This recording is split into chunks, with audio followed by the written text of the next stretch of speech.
One piece chapter 11 66 के raw scans and rough translation हमारे सामने आ चुका है।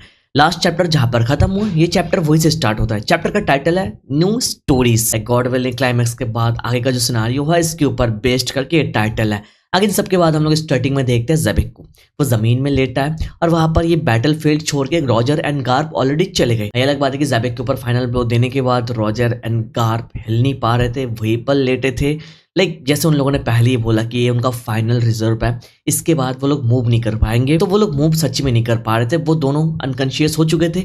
बट वहां पर गबन आ जाता है, रेलिक आ जाता है। गबन, रेलिक, गार्प एंड रॉजर को उठा के वहां से लेकर जाता है, जो देख के मुझे अच्छा लगा। बट आई वॉज एक्सपेक्टिंग कि यहाँ पर बोगर्ट आएगा, आके गार्प को उठाएगा। बट यहाँ पर ओडरसन से शायद बोगर्ट लाइक कैरेक्टर के बारे में भूल चुके हैं, तो उसके बारे में हम लोगों को पूरे गॉड वैले में कुछ उतना ज्यादा पता चला ही नहीं। तो बोगर्ट का कंट्रीब्यूशन गॉड वैले में is absolute zero, which is actually disappointing, but चलो इट्स ओके।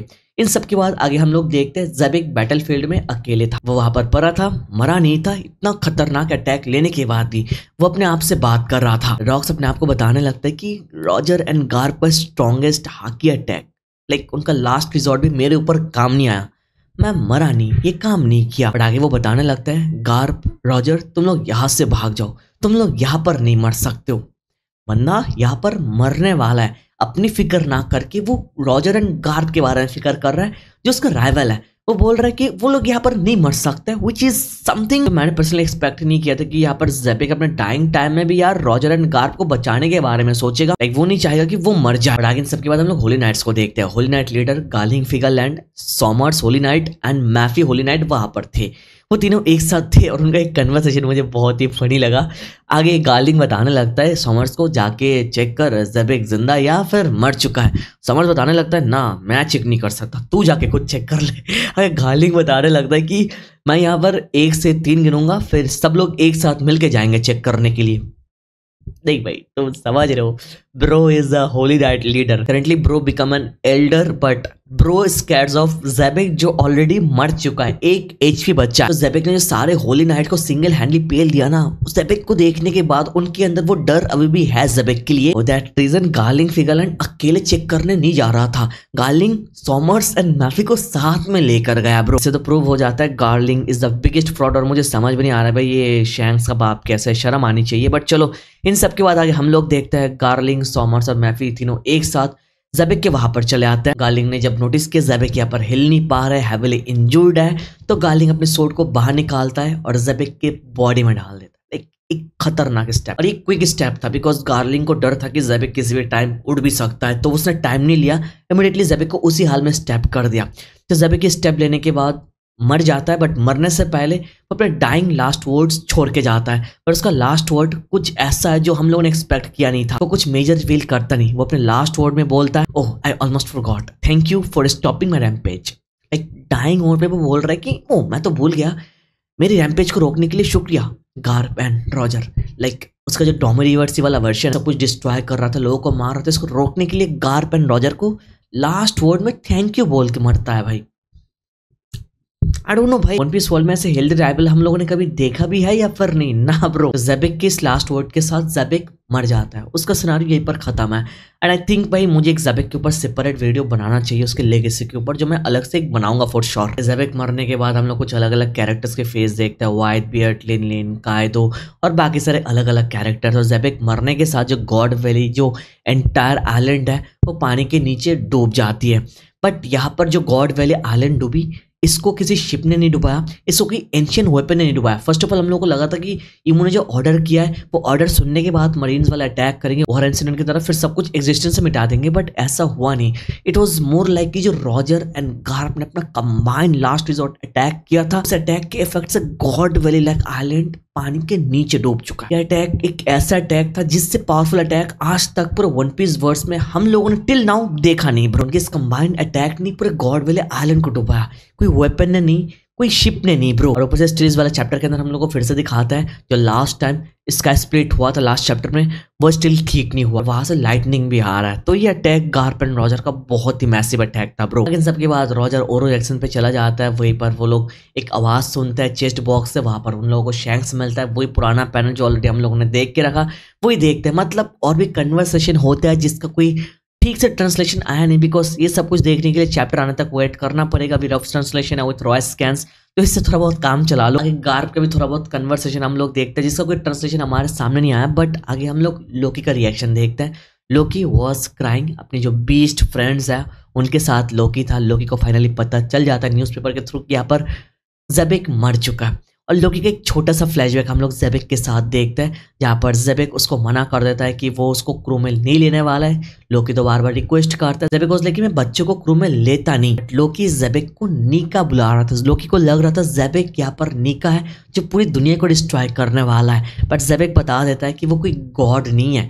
वो यहाँ पर दुनिया को डिस्ट्रॉय करना नहीं चाहता है, वो यहाँ पर दुनिया को कन्क्योर करना चाहता है, और इसी के साथ पूरी दुनिया को वो बदलना चाहता है कन्क्योर करने के बाद, बिकॉज जो दुनिया है वो भी सही डायरेक्शन में नहीं चल रहा है। तो यहाँ पर ज़ेबेक ने अपने ड्रीम को लोकी के साथ शेयर किया। तो लोकी जैसे कि अपनी ड्रीम सुन लिया, सुनने के बाद लोकी इस लेगेसी को शायद अभी कैरी करने वाला है। इसी के साथ ज़ेबेक ने लोकी को गलेला जायंट्स के बारे में बताया कि वो लोग इंपॉर्टेंट है। ज़ेबेक ने किंग हरल्ड के बारे में बात किया लोकी को कि यहाँ पर किंग हरल्ड ज़ेबेक के साथ अगर मिल जाए, वो दोनों एक साथ मिलके गलेला जायंट्स को ढूंढ सकता है, और वो दोनों एक साथ अगर हो जाएंगे तो दुनिया में ऐसी कोई ताकत है ही नहीं कि उन दोनों को रोक पाएंगे। ज़ेबेक को इमो के एग्जिस्टेंस के बारे में पता था, बट स्टिल ये वर्ड लोकी को बोला, जिसका मतलब सच्ची में Zebec had a plan with king Harald. और ज़ेबेक ने इतना भी लोकी को मेंशन किया कि वो एक बार नहीं, 100 बार नहीं, अगर 200 बार भी हरल्ड को रिक्वेस्ट करना पड़े तो वो करता रहेगा जब तक हरल्ड मान ना जाए। ये सारे फ्लैशबैक का वर्ड ज़ेबेक को सुनने के बाद सच्ची में भी लगता है ज़ेबेक हैड ए परफेक्ट प्लान जो अभी तक तैयार नहीं था बिकॉज ऑफ किंग हरल्ड। ना किंग हरल्ड उसका साथ दिया नहीं, अगर साथ देता तो सिनेरियो कुछ अलग हो सकता था। लोकी ज़ेबेक का कन्वर्सेशन थोड़ा और भी था, जिसका ठीक से ट्रांसलेशन हमारे सामने आया नहीं। चैप्टर रिव्यू के टाइम मैं इसके बारे में बात करूंगा। इन सबके बाद हम लोग गार्प एंड ड्रैगन को एक साथ देखते हैं। गार्प ड्रैगन को देखने जाता है प्रिजन में, अंडरग्राउंड में, और वहां पर चाबी लेके जाता है और ड्रैगन को दे देता है। और वहां पर ड्रैगन गार्प को क्लियरली बता देता है कि मैं नेवी छोड़ने वाला हूँ। गार्प ये सुन के बोलता है या, बस इतना बोलता है या। फिर आगे ड्रैगन बोलता है आई डिस्पाइज यू। ये सुन के अगेन गार्प बोलता है या। लाइक गार्प को यहाँ पर पता है वो यहाँ पर गिल्टी है, फॉर दैट रीजन वो ड्रैगन के साथ बहस करता नहीं। But this is for the very first time पूरे वन पीस में हम लोग गार्प एंड ड्रैगन को एक ही पैनल में देखेंगे बात करते हुए। तो उनका कन्वर्सेशन आगे थोड़ा बहुत और चलता है, जिसका कोई ट्रांसलेशन हमारे सामने नहीं आता है, बट अभी के लिए तो इससे काम चला लो।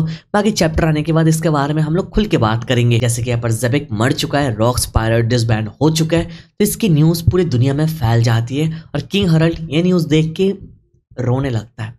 वो रिग्रेट करता है थोड़ा बहुत कि ज़ेबेक ने उसकी मदद मांगा था बट कभी उसने मदद किया नहीं, बिकॉज उसको चाहिए था पीस, उसको चाहिए था शांति, उसको चाहिए था real relationship with other countries. For that reason उसने ज़ेबेक की मदद नहीं की। अगर रिग्रेट करे भी तो इससे कुछ चेंज नहीं होने वाला है, बिकॉज उसकी वजह से हुआ बहुत कुछ, बिकॉज उसने साथ नहीं दिया। बट चलो उसकी भी कोई गलती नहीं है, उसका भी गोल अलग है, शांति चाहता है, तो उसको भी हम लोग ब्लेम कर नहीं सकते। यहाँ पर आगे हम लोग एक जायंट इंसान के ऊपर टॉर्चर कर रहा था किंग हरल्ड, ये देख के उस जायंट को पंच के ऊपर पंच करने लगता है, मारने लगता है, और वो बता देता है जिस गोल की वजह से ज़ेबेक का साथ वो नहीं दे पाया, इस गोल को नो मैटर व्हाट वो फुलफिल करके रहेगा। आगे ज़ेबेक लोकी हजरुद्दीन सब लोगों से मिलके उनको थैंक यू गुड बाय बोल के वहां से चला जाता है, बिकॉज उसको अपना गोल फुलफिल करना है, इल्बफ को अलग अलग कंट्रीज के साथ जोड़ना है। वही पुराना सीन जो हम लोग हरल्ड को ऑलरेडी देख के रखा है, उसी मिशन में वो चला जाता है। जैसे किंग हरल्ड ने एक जायंट को मारा, बट इसके पीछे का जो कॉन्टेक्स्ट है ये चेंज करके न्यूज में फैलाया गया कि यहाँ पर किंग हरल्ड एक वायलेंट क्रिएट कर रहा है, तो इसी वजह से किंग हरल्ड का इमेज खराब हो रहा था। For that reason king Herald ने डिसाइड किया कि वो डायरेक्टली मरीन फोर्ड में जाएगा, मरीन के साथ डायरेक्टली बात करेगा, वर्ल्ड गवर्नमेंट के साथ बात करेगा।